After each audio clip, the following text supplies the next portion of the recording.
नमस्ते दोस्तों।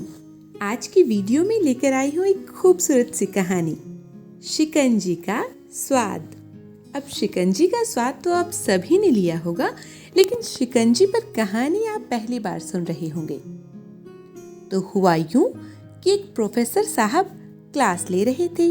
कक्षा के सभी छात्र बड़ी ही रुचि से उनका लेक्चर सुन रहे थे और उनके द्वारा पूछे गए सवालों के जवाब भी दे रहे थे। लेकिन उन्हीं विद्यार्थियों के बीच कक्षा में एक ऐसा विद्यार्थी भी था जो चुपचाप और गुमसुम बैठा हुआ था। प्रोफेसर साहब ने पहले ही दिन उस छात्र को नोटिस कर लिया था, लेकिन कुछ नहीं बोले। लेकिन जब 3-4 दिन तक लगातार ऐसा ही होता रहा, तो उन्होंने उस छात्र को क्लास के बाद अपने कैबिन में बुलवाया और पूछा, तुम हर समय उदास क्यों रहते हो? कक्षा में अकेले और चुपचाप बैठे रहते हो, लेक्चर पर भी ध्यान नहीं देते हो।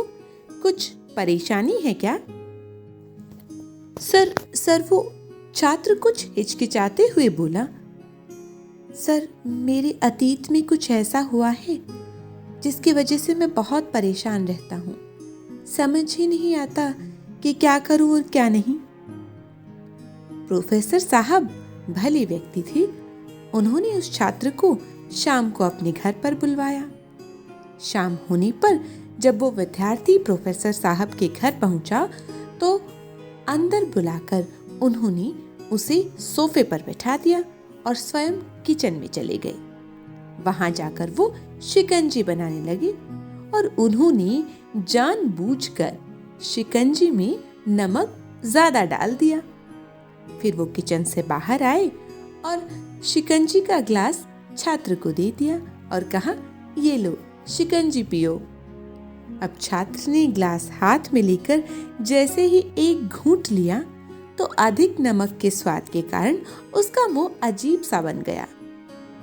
जब प्रोफेसर साहब ने देखा और पूछा, क्या हुआ, शिकंजी पसंद नहीं आई? तो छात्र बोला, नहीं सर, ऐसी बात नहीं है, बस शिकंजी में नमक थोड़ा सा ज्यादा है। तब प्रोफेसर साहब बोले, अरे अब तो ये सब बेकार हो गया, लाओ ग्लास मुझे दो, मैं इसे फेंक देता हूँ। प्रोफेसर साहब ने छात्र से ग्लास लेने के लिए अपना हाथ आगे बढ़ाया, लेकिन छात्र ने मना करते हुए कहा, नहीं सर, बस नमक ही तो ज्यादा है, थोड़ी सी चीनी और थोड़ा सा पानी डालेंगे तो स्वाद ठीक हो जाएगा।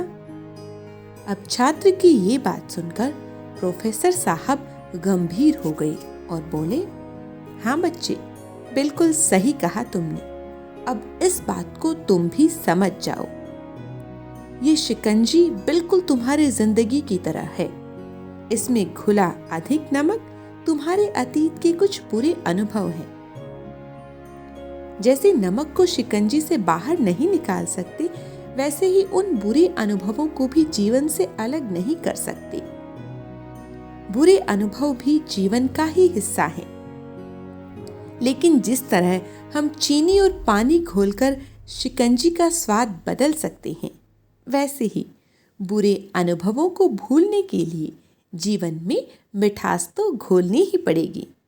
इसलिए मैं चाहता हूं कि तुम अब अपने जीवन में मिठास घोलो।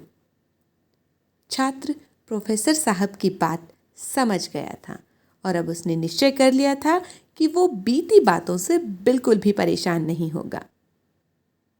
दोस्तों, जीवन में अक्सर हम अतीत की बुरी यादों, बुरे अनुभवों को याद करके दुखी होते रहते हैं और इस तरह से हम अपने वर्तमान पर ध्यान ही नहीं दे पाते और कहीं न कहीं अपना भविष्य भी बिगाड़ लेते हैं। जो हो चुका वो हो चुका, उसे सुधारा नहीं जा सकता, लेकिन कम से कम उसे भुलाया तो जा सकता है ना। उन्हें भुलाने के लिए नई मीठी यादें हमें आज बनानी होगी। जीवन में मीठे और खुशनुमा लम्हों को लाइए, तभी तो जीवन में मिठास आएगी। तो दोस्तों, आज की कहानी में इतना ही। एक नई वीडियो में एक नई कहानी के साथ आपसे फिर मुलाकात होगी। और अगर आपको हमारी आज की कहानी पसंद आई है तो आप इसे लाइक कीजिए, शेयर कीजिए और चैनल को सब्सक्राइब कर लीजिए अगर आपको ऐसी ही खूबसूरत सी कहानियाँ सुननी है। तो मिलते हैं एक नई वीडियो में, तब तक के लिए नमस्कार।